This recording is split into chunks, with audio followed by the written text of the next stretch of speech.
اعمال صالح بھی کرے، نمازیں پڑھے، روزے رکھے، حج کرے، زکوٰۃ دے، مجلس میں جائے، نوافل ادا کرے، تہجد پڑھے، خمس ادا کرے، سب کچھ کرے، لیکن اگر امر بالمعروف نہیں از منکر نہیں، آپ بتائیں جتنا پڑھا جا چکا ہے قرآن مجید کی ان آیات کی روشنی میں، کیا خسارے سے بچ پائے گا؟ نہیں بچ پائے گا۔ میں نے عرض کیا 4 پائے کرسی کے اگر ایک بھی کم ہو جائے انسان اس سے استفادہ نہیں کر سکتا۔ یہ 4 ارکان سعادت ہے، انفرادی طور پر جو جتنا مرضی نیک بن جائے، داڑھی ہے، تسبیح ہے، لوٹا ہے، جائے نماز ہے، محراب ہے، نہ کبھی نامحرم پہ نگاہ اٹھاتا ہے، نہ کبھی واجب کو ترک کرتا ہے، حتی مستحبات انجام دیتا ہے، مطمئن ہو جائے کہ میں تو بہت اچھا ہوں، گھر والے سب نمازی ہیں، سب ہر جاتے ہیں، زیارات کے لیے جاتے ہیں، حج کے لیے جاتے ہیں، ہلاکت سے بچ جائے گا، خسارے سے بچ جائے گا؟ نہیں بچے گا۔ وصیت حق، وصیت صبر، یہ حسینیت ہے، یہ مہدویت ہے، یہ تشیع ہے۔ یہ ایران کو کیا مسئلہ ہے کہ فلسطین میں تو کوئی شیعہ نہیں ہے، وہاں تو سب اہل حدیث ہیں جنہیں آپ وہابی کہتے ہیں۔ 99% افراد فلسطین کے اہل حدیث ہیں، اور ایران کون ہے؟ تو ایران کو کیا مسئلہ ہے؟ کیوں بھائی ساری دنیا خاموش ہے، 57 اسلامی ملک خاموش ہیں، آپ بھی خاموش ہو جائیے۔ کیوں اپنا ملک ویران کر رہے ہیں؟ کیا کریں کہ انہوں نے کربلا سے یہی سیکھا ہے، قرآن سے یہی سیکھا ہے، تشیع اسی کا نام ہے۔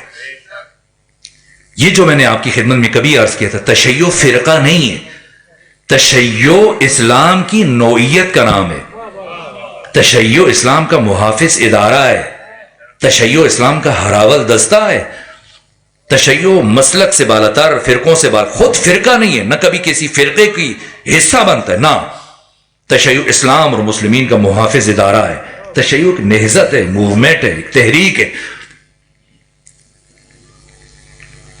اور بس میرے عزیزو، بہت کچھ عرض کرنا چاہ رہا تھا عالمی حالات کے تناظر میں، لیکن یہ بھی میں اب کل یا پرسوں یا جو 3 مجالس بچ گئی کیونکہ وقت ختم ہو رہا ہے، تو امر بالمعروف اس کی اہمیت کے لیے بس مولا کا ایک جملہ عرض کروں۔ کب؟ شب شہادت 20 رمضان 20 اور 21 کی درمیانی شب، جب حضرت کا زیادہ وقت بے ہوشی میں گزر رہا تھا، جو جملے حضرت کی زبان سے ادا ہوئے ان میں سے ایک جملہ ہے، اے مسلمانوں، کبھی امر بالمعروف اور نہی از منکر کو ترک نہ کرنا۔ اگر تم نے اس عظیم فریضے کو ترک کر دیا تو خدا تمہارے اوپر ایسے ظالم اور فاسد حکمران مسلط کر دے گا جن سے رہائی اور چھٹکارے کے لیے تم دعا مانگو گے، پھر دعا قبول نہیں ہوگی۔ امر بالمعروف واجب ہے، جیسے نماز واجب ہے، جیسے روزہ واجب ہے، جیسے حج واجب ہے۔ خود امر بالمعروف، کوئی کہے بھائی یہ امر بالمعروف کیوں واجب ہے، نہیں از منکر کیوں واجب ہے؟ لوگوں کو اچھی بات کا کہنا، لوگوں کو بری بات سے روکنا، یہ تو دوسروں کی نجی زندگی میں مداخلت ہے، پھر تو انسان گدھا ہو گیا ہے، کوئی اختیار نہیں ہے، کوئی مرضی نہیں ہے، ہر وقت دوسروں کو اس کی زندگی مداخلت کرو، یہ کرو، یہ نہ کرو، یہ کرو، یہ نہ کرو۔ تو اسلام تو انسان کو آزادی کا درس دیتا ہے، ہر انسان آزاد ہے، مستقل ہے، کیوں اس کی نجی زندگی مداخلت کی جائے؟ اچھا کرے برا کرے، ہر ایک نے، جو کہا جاتا ہے ہمارے یہاں، ہر ایک نے اپنی قبر میں جانا ہے۔ اس جملے کا اسلام سے کوئی تعلق نہیں، یہ جملہ روح اسلام سے متصادم ہے۔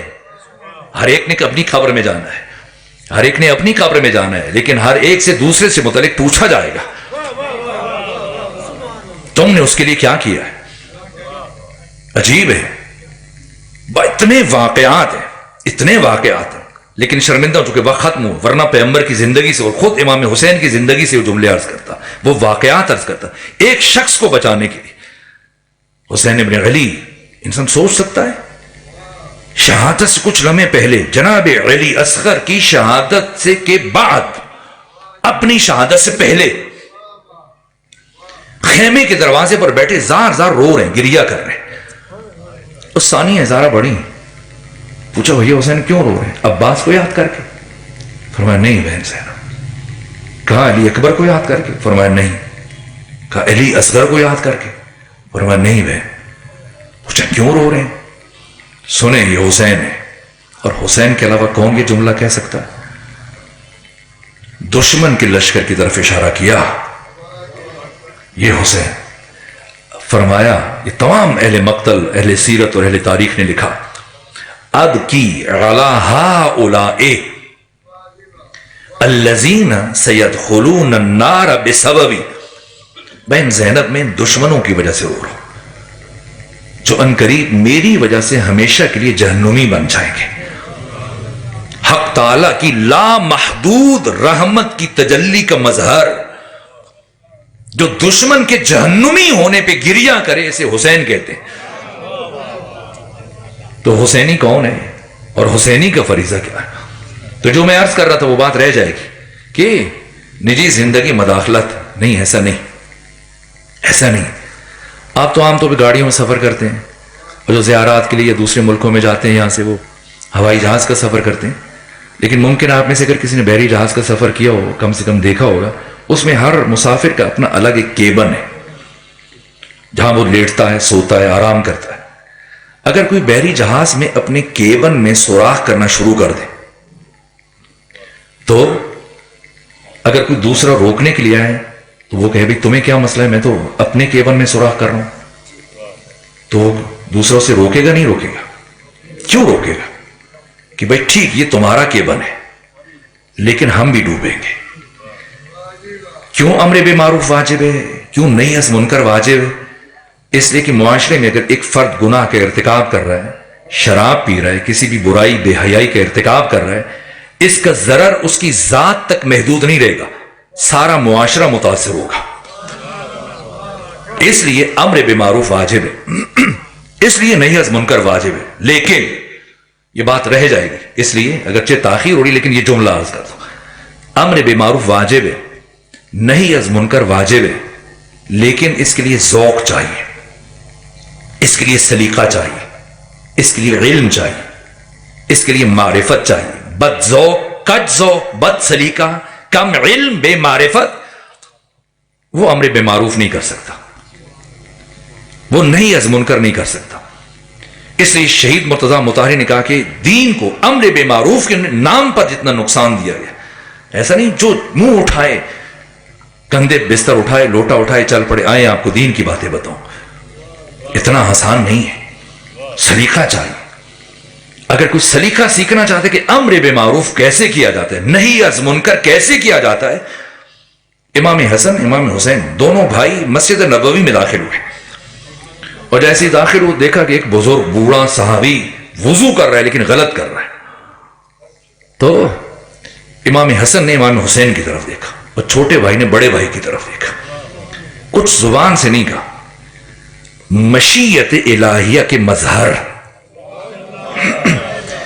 دیکھیے میں آج بہت روک روک کے بات کر رہا ہوں تاکہ کوئی بات ضائع نہ چلی جائے، اگرچہ یہ مشکل مراحل ہے لیکن یہ باتیں بالآخر پہنچنی چاہیے بچوں تک، جوانوں تک۔ پیغمبر کے جتنے بھی اعمال ہیں ان میں اگر کوئی احساسات کی تفسیر کرے، جذبات کی، کہ ٹھیک ہے نواسے تھے اس لیے کندھوں پہ اٹھائے تھے، اس لیے سواری بن جاتے تھے، خود سواری بننا ہے پیغمبر نے تو گھر کے اندر بنے، کمرے کے اندر بنے، صحن ہے وہاں پہ اپنے نواسوں کو لے کے پھریں، چلائیں۔ یہ باہر گلی میں کیوں آ رہے ہیں، دوراہے پہ، چوراہے پہ؟ وہ ایک کو بٹھائے نہیں، دونوں کو بٹھایا، دونوں کو بٹھایا، اور گھر کے اندر نہیں، گھر کے اندر صحن ہے، کھلی جگہ ہے، چلائیں، چلے نہیں۔ اور صرف نبی نہیں ہے، اسلامی مملکت کے سربراہ ہیں، سربراہ مملکت دونوں نواسوں کو کندھوں پر بٹھا کر، اور عجیب یہ کہ دائیں جانب کی زلفیں امام حسن کے ہاتھ میں دی ہوئی ہے اور بائیں جانب کی زلفیں امام حسین کے ہاتھ میں دی ہوئی ہیں، اور آواز بھی نکال رہے ہیں اور یوں چل رہے ہیں۔ عجیب ہے، یہ چھوٹی بات نہیں ہے۔ اور گلی میں چلتے چلتے یہاں تک کہ کسی نے دیکھا، پوچھا یا رسول اللہ کیا بہترین سواری ہے؟ فرمایا تعجب ہے، تمہیں سواری نظر آ رہی ہے، سوار نظر نہیں آ رہا۔ یہ ایک بات۔ دوسری بات، ایک کو لے جائیں، یہ دو کو کیوں بٹھا؟ یا باری رکھ لیں۔ اگر میں دست ادب جوڑ کر روح رسول سے سوال کروں، یا رسول اللہ آپ نے حسن کو بٹھا لیا، حسین کو بٹھا لیا، زلفیں لگام کی مانند ان کے ہاتھوں میں تھما دی ہیں، آواز بھی نکال رہے ہیں، اور آپ اسی طرح سے گھر سے باہر آ گئے، گلی میں آ گئے، کسی دوراہے پر، کسی چوراہے پر اگر ایک بچے نے کہا میں نے ادھر مڑنا ہے، دوسرے نے کہا میں نے ادھر مڑنا ہے، آپ کے لیے پریشانی بن جائے گی. تو پیغمبر اسلام فرمائیں گے کہ یہی تو میں تمہیں سمجھانا چاہتا ہوں کہ یہ دونوں اگر اپنی طبیعت کے تابع ہوتے تو اختلاف کا امکان تھا، یہ دونوں صرف اللہ کی مشیت کے تابع. یہ اس لیے میں نے جملہ عرض کیا، حق تعالی کی مشیت کے مظہر امام حسن امام حسین، زبان سے کچھ نہیں کہا، دونوں یہ امر بے معروف ہے، یہ نہیں از منکر ہے. ایک دوسرے کی جانب دیکھا اور دیکھنے کے بعد آگے بڑھے اور چل کر امام حسن نے اس بزرگ صحابی سے کہا کہ آپ ہمارے جد بزرگوار کے بہت معزز صحابی، ہم یہ چاہتے ہیں کہ ہم دونوں بھائی وضو کریں اور آپ ہمارا وضو دیکھیں، ملاحظہ کریں اور پھر ہمیں بتائیں کہ ہم دو میں سے زیادہ اچھا وضو کس کا ہے. خوش ہوئے نا، اعزاز کے ہزاروں صحابہ ہیں مسجد میں، چل رہے ہیں، بیٹھے ہیں، عبادت کر رہے ہیں، کسی کو بلا سکتے تھے. مجھے اتنی عزت دی، اب میں سب کو بعد میں بتاؤں گا کہ مجھے رسول اسلام کے بیٹوں نے، آپ کے نواسوں نے حکم قرار دیا، جج قرار دیا، یہ دیکھنے کے لیے کہ کس کا بہتر وضو ہے. تو اب پہلے امام حسن نے وضو کیا، پھر امام حسین نے وضو شروع کیا، تو رفتہ رفتہ اس صحابی کی حالت منقلب ہونا شروع ہوئی. متوجہ ہو گئے کہ بات وہ نہیں جو میں سمجھ رہا ہوں، بات تو کچھ اور ہے. اور اب آنکھوں سے اشک جاری ہوئے. اور جیسے امام حسین نے وضو تمام کیا تو آگے بڑھے اور زار زار رونے لگے، یوں دستے ادب جوڑ دی. کہا میں اپنے رسول اللہ کے نواسوں پر قربان ہو جاؤں جنہوں نے اپنے جد کے بوڑھے صحابی کی عزت نفس کو پامال نہیں ہونے دیا، اور اس عمدگی سے میری اصلاح فرما دی، میرے وضو کو ٹھیک کر دیا. اب دیکھیں عام طور پہ عجیب میں دیکھتا ہوں بس اوقات کسی اگر مولانا سے، کسی مولوی سے، کسی ملا سے پوچھا جائے، کوئی مسئلہ پوچھا جائے اور ان کی مرضی سے ٹکرا رہا ہو تو جھٹ سے وہ جو تانا دیتا ہے آگے سے، جو لفظ عام طور پہ زبان پہ آتے ہیں، تم مجھ سے بات کرتے، تمہیں تو غسل جنابت کا طریقہ نہیں پتا، تمہیں وضو نہیں پتا. سمجھنا ہے سلیقہ کیا، امر بالمعروف نہی از منکر، جہاں واجب ہے اس کا سلیقہ کیا ہے، اس کا انداز کیا ہے. خود امام موسیٰ کاظم علیہ السلام کی یوم میلاد ہے، کل میں حضرت کا ذکر کر رہا تھا لیکن ظاہر ہے وقت ختم ہو گیا تو میں بیان نہیں کر سکا. کس طرح لمحوں میں، ایسا نہیں کہ بہت دیر تک مسجد میں بٹھائیں اور کہیں آئیں اللہ رسول کی باتیں کریں، نماز کی باتیں کریں، نہیں، ایسا نہیں ہے. کس طرح سے انسان کو منقلب کیا جاتا ہے، کیسے امامت کی جاتی ہے، کیسے ہدایت کی جاتی ہے، کیسے امر بے معروف کیا جاتا ہے. چل رہے ہیں امام موسیٰ کاظم بغداد میں گلی میں چل رہے ہیں، بس آخری جملہ، چل رہے ہیں اور کسی گھر سے گانے کی آوازیں ہیں اور مسلسل رقص کی، موسیقی کی، ناچنے کی آوازیں بلند ہو رہی ہیں. اور اسی گھر سے خاتون باہر آئی اور جیسے آئی تو کہیں جا رہی تھی کچھ رکھنے کے لیے، اٹھانے کے لیے، تو امام نے اس کو آواز دی، یہاں آؤ. آگے بڑھی اور امام نے ایک جملہ پوچھا، بس کہا یہ بتاؤ یہ جس گھر سے تم نکلی ہو کسی آزاد کا گھر ہے یا غلام کا گھر ہے؟ کہنے لگی تعجب ہے، آپ انہیں نہیں جانتے، یہ تو بغداد کے رئیس ترین، ثروت مند ترین، دولت مند ترین افراد میں سے ایک ہیں، بوشر تاجر ہیں یہاں کے بہت بڑے، اور آپ کہنے کہ بتاؤ غلام کا گھر ہے، آقا کا گھر ہے، آزاد کا گھر ہے؟ تو خود ان کے اپنے ہیں، دسیوں بیسیوں غلام ہیں، بہت بڑے تاجر ہیں. کیا بس ایک جملہ کا، پھر میں جبھی تو اگر غلام کا گھر ہوتا تو یہ آوازیں نہ آ رہی ہوتی. یہ کہا اور چل پڑے. امام چل پڑے، خاتون وہ کنیز واپس گئی. بشر نے پوچھا کیا بات ہے، دیر لگائی؟ کہا میں جا رہی تھی، کسی نے روک کر مجھ سے سوال و جواب کیا. کیا سوال و جواب کیا؟ کہ یہ پوچھا اور پھر کہا کہ ہاں آزاد کا گھر ہے، غلام کا گھر ہوتا تو یہ آواز نہ آ رہی ہوتی. اتنا وزنی جملہ تھا. شراب کا جام بشر کے ہاتھ میں تھا، وہ قارین پہ بیٹھ کے رقص دیکھ رہا تھا، لیکن اتنا اس کی روح کو یہ جملہ جا کے اس طرح سے لگا کہ وہی جام پھینکا اور ننگے جوتے نہیں پہنے، ننگے پاؤں دوڑے دوڑے امام موسیٰ کاظم خدمت پہنچا اور جا کے قدموں میں گرا اور دست ادب جوڑ دی. کہا آقا اب تک آزاد تھا لیکن آج غلام بننا چاہتا ہوں، کیا میری توبہ قبول ہو جائے گی؟ ایک جملہ سید الشہداء نے روز عاشور فرمایا تھا جب ہو رہے تھے، جب عرض کیا تھا فرزند رسول کیا میری توبہ قبول ہو سکتی ہے؟ کوئی اور ہوتا تو امید دلاتا، دعا کروں گا شاید خدا معاف کر دے، لیکن حسین خود خدا کی مشیت، حسین خود خدا کی رضا ہے، مرضی الہی کا دوسرا نام حسین ابن علی۔ جیسی حر نے کہا تو کیا ارشاد فرمایا؟ حر جا اللہ نے تجھے معاف کیا۔ اور آج جب بشر قدموں میں گرے دستے جب کیا خدا مجھے معاف کر دے گا؟ فرمایا جا بشر اللہ نے تجھے معاف کیا۔ اور اس کے بعد یوں امام کی محبت میں رہے۔ اور عجیب یہ مورخین نے لکھا کبھی جوتے نہیں پہنے، ننگے پاؤں چلتے تھے، اسی لیے ان کا لقب ہے بشر حافی، بشر ننگے پاؤں والے۔ یہاں تک کہ جب یہ چلتے تھے تو جانور اتنا خدا یہ ہے، حدیث مولا علی فرماتے ہیں جب انسان خدا کا مطیع بن جائے، فرما بردار بن جائے، اللہ کی بندگی، اطاعت، ادب اختیار کرے، خدا اس کی اولاد کو، متعلقین کو، حتیٰ اس کے گھر کے پالتو جانور بھی اس کے تحت فرمان چلے جاتے، اس کے اشاروں پر چلتے۔ اور جب خدا کا انسان نافرما بردار بنتا ہے، اس کی اولاد، اس کے متعلقین سب اس کی بات چھپائیں گے، جھوٹ بولیں گے، اس کی نافرمانی کریں گے۔ بشر حافی جتنا عرصہ زندہ رہے، کبھی ان کی گلی میں جہاں سے گزرتے تھے جن مقامات سے کسی جانور نے گوبر نہیں کیا، ان کی وفات کے بعد پھر اسی طرح سے ان گلیوں میں پھر گوبر دیکھا گیا۔ یہ خدا نے ان کا ادب رکھا۔ اور کسی نے کہا بھی جوتے کیوں نہیں پہنتے؟ تو یہ جملہ کہتے تھے میں اس کیفیت کو فراموش نہیں کرنا چاہتا، اس لمحے کو جب اللہ نے فرزند فاطمہ کے ذریعے سے مجھے ہدایت عطا کی تھی کہ امام موسیٰ کاظم۔ کل میں آقا کے مصائب بیان کر رہا تھا، تاریخ انسانی کی مظلوم ترین شخصیت جن سے متعلق آقا امام زمانہ نے لفظ استعمال کیا ہے اپنے نوحے میں، کہا میرا سلام ہو امام موسیٰ کاظم پر۔ کون؟ مرزوز الساقین، ساق کہتے ہیں پنڈلی، ساقین دونوں پنڈلیاں، مرزوز الساقین جس کی پنڈلیوں کا گوشت قیمہ بن گیا۔ اندازہ کس طرح سے یہ 16 سال کیسے گزارے۔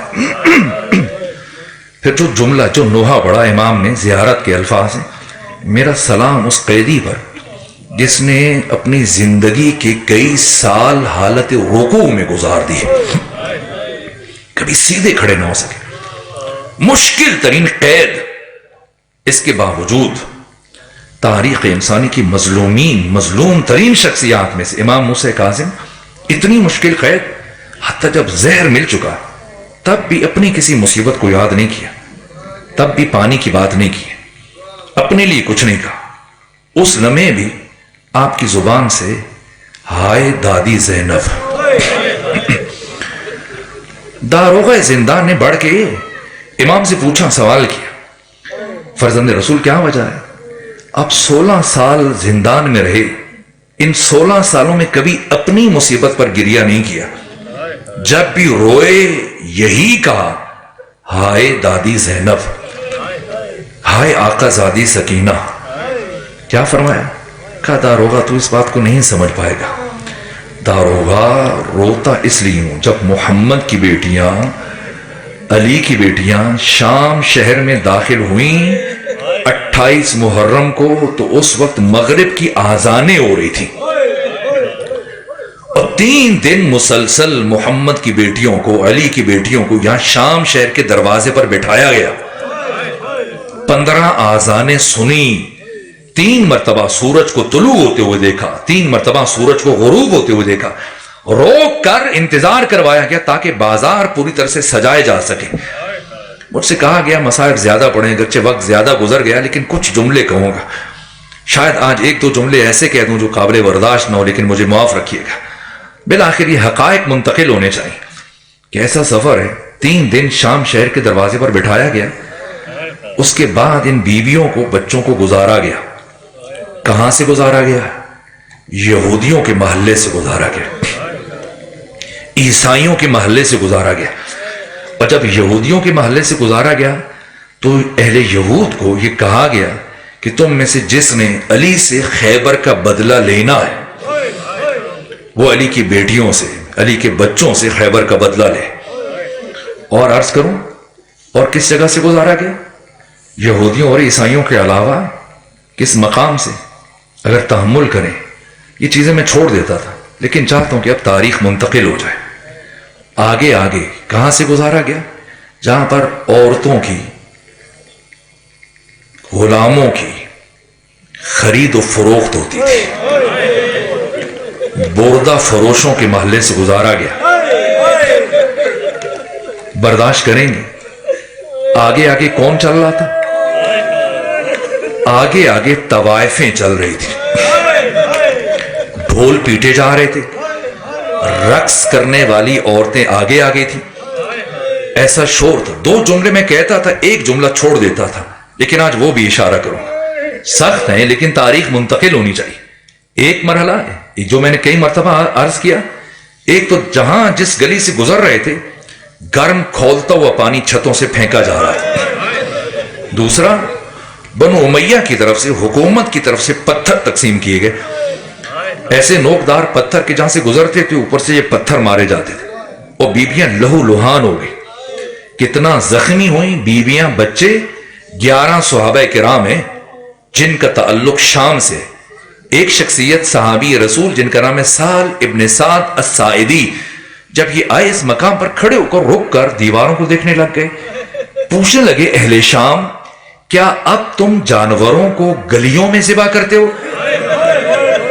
لوگوں نے جواب دیا، نہ صحابی رسول، ان گلیوں سے میں کسی جانور کو ذبح نہیں کیا گیا، بلکہ ان گلیوں سے محمد و علی کی بیٹیوں کو گزارا گیا. تیسرا جملہ جو میں نے کبھی نہیں پڑھا لیکن سخت جملہ ہے، بہت سخت جملہ ہے. ابھی بھی مجھے ادب اجازت نہیں دیتا، لیکن میں چاہتا ہوں اب تاریخ منتقل ہونی چاہیے. خود جا کے پڑھیے گا سیرت، تاریخ کی کتابوں میں، مقتل کی کتابوں میں، جہاں سے یہ بیبیاں بچے گزر رہے تھے. اتنا منفی پروپیگنڈا کیا گیا تھا بنو امیہ کی طرف سے. یہ عورتیں، کون گزر رہا ہے؟ مجھے یہ کہتے ہو میری زبان لرزتی ہے. اللہ کی قسم، جہاں سے بیبیاں اور بچے گزر رہے تھے، خواتین گھروں کی چھتوں سے اوپر تھوک رہی تھیں. یہ قیامت کا مرحلہ، یہ قیامت کا مرحلہ. اتنی توہین ہو رہی تھی. یہ سارے مشکل ترین، یہاں تک کہ ثانی زہرا اس مشکل ترین سفر میں رکی نہیں.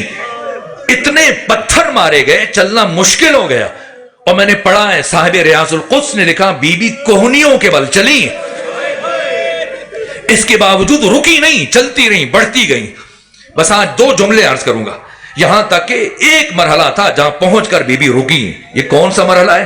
یہ یزید کے دربار کا دروازہ ہے. جیسے بی بی یہاں پہنچی ہیں، زمین پر بیٹھی.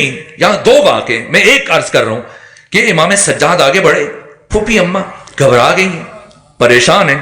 فرمایا نہیں سید سجاد، میں نے سنا ہے آج یزید نے اپنے دربار میں یہودیوں کو بلایا ہے، عیسائیوں کو بلایا، غیر مسلموں کو بلایا، اور اس لیے میں چاہتی ہوں کہ آپ چل کر یزید سے میری طرف یہ پیغام لے کے جائیں.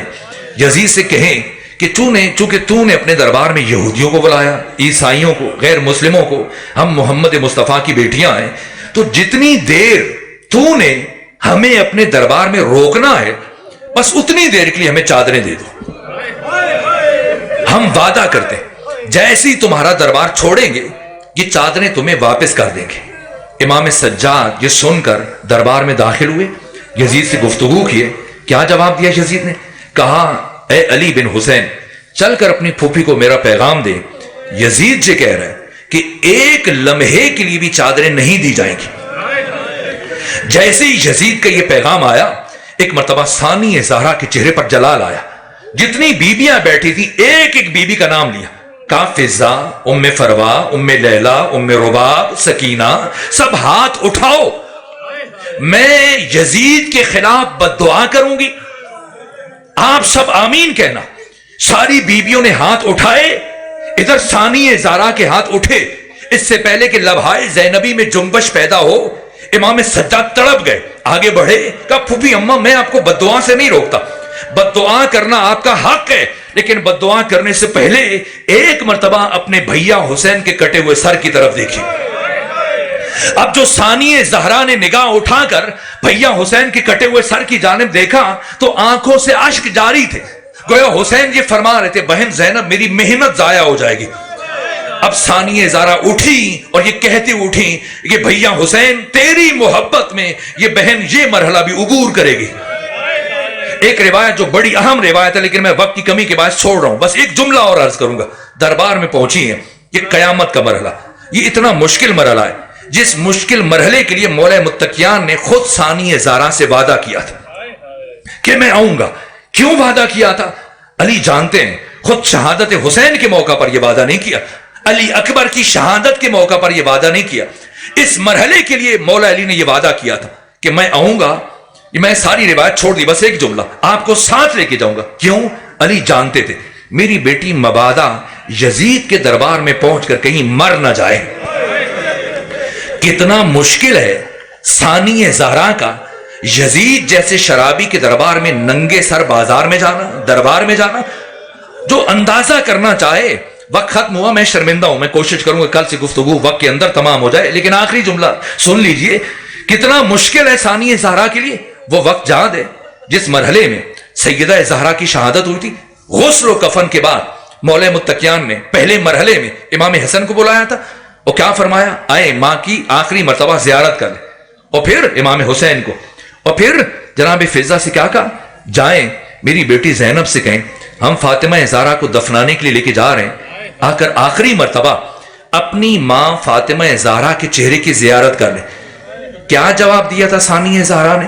جیسی فضہ پہنچی کہ بابا بلا رہے, بی بی نے کیا جواب دیا تھا؟ اہل مقتل نے لکھا ثانی زہرا نے یہ جواب دیا تھا, اماں فضہ پہلے بابا سے کہیے وہ اس حجرے سے باہر تشریف لے جائے,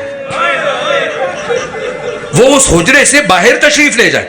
اس لیے کہ جب میں اپنی ماں کی میت پر آؤں گی مبادہ گریہ کرتے ہوئے مجھے اپنی ردا کا خیال نہ رہے اور ردا میرے سر سے سرک جائے تو مجھے ایسی حالت میں اپنے بابا کے سامنے جاتے ہوئے شرم محسوس ہوتی ہے. ارے جو بی بی 5 برس کی عمر میں اپنے بابا کے سامنے جاتے ہوئے شرم محسوس کر رہی ہے, اللہ جانے ننگے سر یزید جیسے شرابی کے دربار میں کیسے جائے.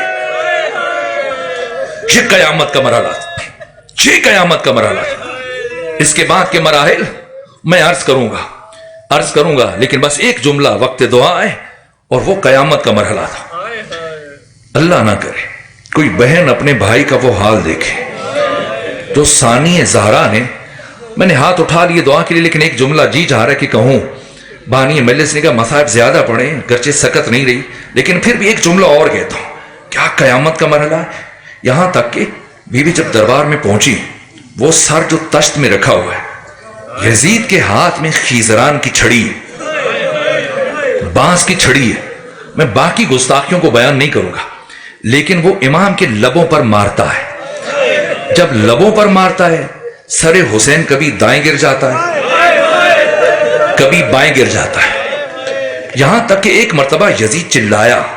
یہ قیامت کا جملہ ہے. میں عام طور پہ یہ مصائب نہیں پڑھتا لیکن اب جی چاہ رہا ہے کہ میں یہ جملہ ذکر کر دوں. یہاں تک کہ سر حسین کبھی دائیں گر جاتا ہے کبھی بائیں گر جاتا ہے. مجھے معاف کیجیے گا, اہل مقتل نے لکھا, جناب سبزواری جیسے محقق نے لکھا, ایک مرتبہ جب سر حسین بار بار دائیں بائیں گر رہا تھا یزید کو غصہ آیا, چلا کر کہنے لگا یہ کس شخص نے اتنے غیر مرتب انداز سے سر حسین کو کاٹا ہے, جاؤ حجام کو بلاؤ. اور پھر کتنی مرتبہ حسین شہید ہوئے کون بتائے. بہن کے سامنے یہ تیسرا مرحلہ تھا جب سر امام حسین کو اس طرح سے گردن سے دوبارہ. الا لعنت اللہ علی القوم الظالمین وسيعلم الذین ظلموا ای منقلب ینقلبون.